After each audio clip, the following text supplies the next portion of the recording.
Hello guys, welcome to Any Mother's Kitchen. இன்னைக்கு நம்ம recipe பாத்தீங்கன்னா என்னோட பாட்டி இந்த மாதிரி தான் கார குழம்பு பண்ணுவாங்க. சோ அதுதான் பண்ண போறோம். So let's start.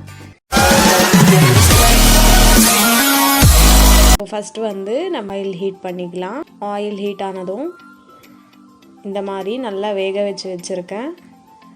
சேப்பக்கிழங்கு போட்டுக்கலாம். இது ஃபர்ஸ்ட் நம்ம ஆயில்ல நல்லா ஃப்ரை பண்ணி எடுத்துக்கலாம். ஏன்னா நம்ம அப்படியே நம்ம குழம்புல ஆட் பண்ணும்போது பிசு பிசுன்னு ஆயிடும். ஸோ இன்ட்ரெஸ்ட் இருக்காது சாப்பிட்றதுக்கு. ஸோ இந்த மாதிரி நம்ம ஆயிலில் ஃபர்ஸ்ட் ஒரு கிறிஸ்பியாக கொஞ்சம் ப்ரௌனிஷாக நம்ம கோல்டன் ப்ரௌனாக ஃப்ரை பண்ணோம் அப்படின்னா தனித்தனியாக சூப்பராக இருக்கும். டேஸ்ட்டு எக்ஸலண்ட்டாக இருக்கும். பார்த்திங்கன்னா தெரியும் உங்களுக்கு. இந்த மாதிரி மீடியம் ஃப்ளேமில் வச்சு நல்லா ஃப்ரை பண்ணி விடுங்க. நல்லா ஃப்ரை ஆனதும் எடுத்து இந்த மாதிரி பவுலில் தனியாக வச்சுக்கலாம். அடுத்து அதே கடாயில் கொஞ்சமாக வெந்தயம் கொஞ்சம் கடுகு ரெண்டுமே சேர்த்து நல்லா ஒரு தடவை மிக்ஸ் பண்ணிக்கலாம். ஆனியன் சேர்த்துக்கலாம்.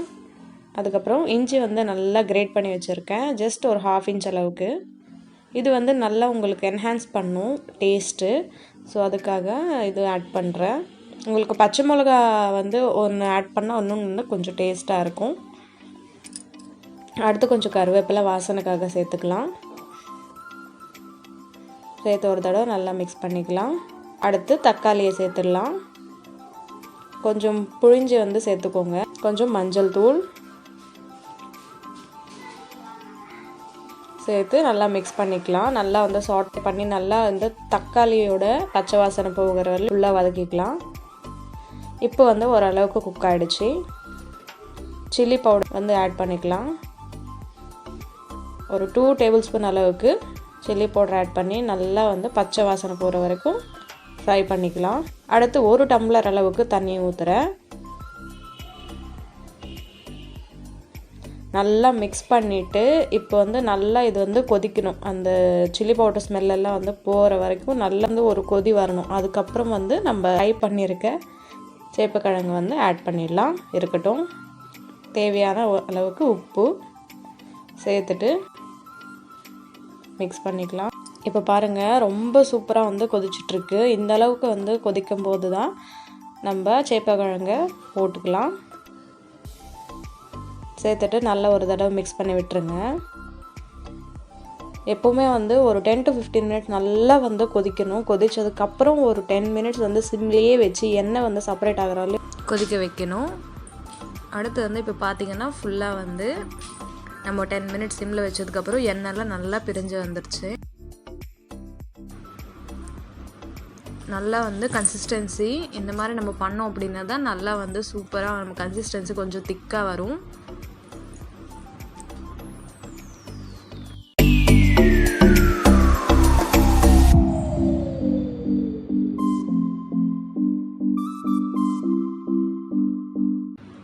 கிழங்கு நல்லா குக் ஆகிடுச்சு பாருங்கள். தாளிக்கிற கரண்டியில் எண்ணெய் சூட் பண்ணிடலாம். ஒரு 1 to 2 டேபிள் ஸ்பூன் அளவுக்கு எண்ணெய் ஊற்றிட்டு 5 பூண்டு பல்லு சேர்த்துட்டு கருவேப்பிலை ஆட் பண்ணிக்கலாம். அவ்வளோதான். இந்த கருவேப்பிலை அப்புறம் பூண்டு நல்லா கோல்டன் ப்ரௌன் வந்ததுன்னா நம்ம குழம்புல சேர்த்துடலாம். ரொம்ப ஃப்ராக்ரன்ஸ் இருக்கும். ரொம்ப எக்ஸலண்ட்டான ஒரு டேஸ்ட் கொடுக்கும் இந்த நம்ம தாளித்து கொட்டுறது. ஆட் பண்ணிடலாம்.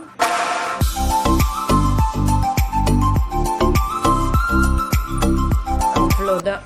சூப்பரான சேப்பக்கிழங்கு காரக்குழம்பு, அதுவும் எங்கள் பாட்டியோட ஸ்டைலில் எக்ஸலண்ட்டாக ரெடி ஆகிடுச்சு. இது எல்லாம் நான் சாப்பாடு எல்லாத்துக்கும் சூப்பரான ஒரு அட்டகாசமான ஒரு காம்பினேஷன். கண்டிப்பாக ட்ரை பண்ணி பாருங்கள். இந்த ரெசிபி பிடிச்சதுன்னா வேணு மதுஸ் கிச்சனுக்கு சப்ஸ்கிரைப் பண்ணுங்கள். தேங்க்யூ ஸோ மச் ஃபார் வாட்சிங். பாய்.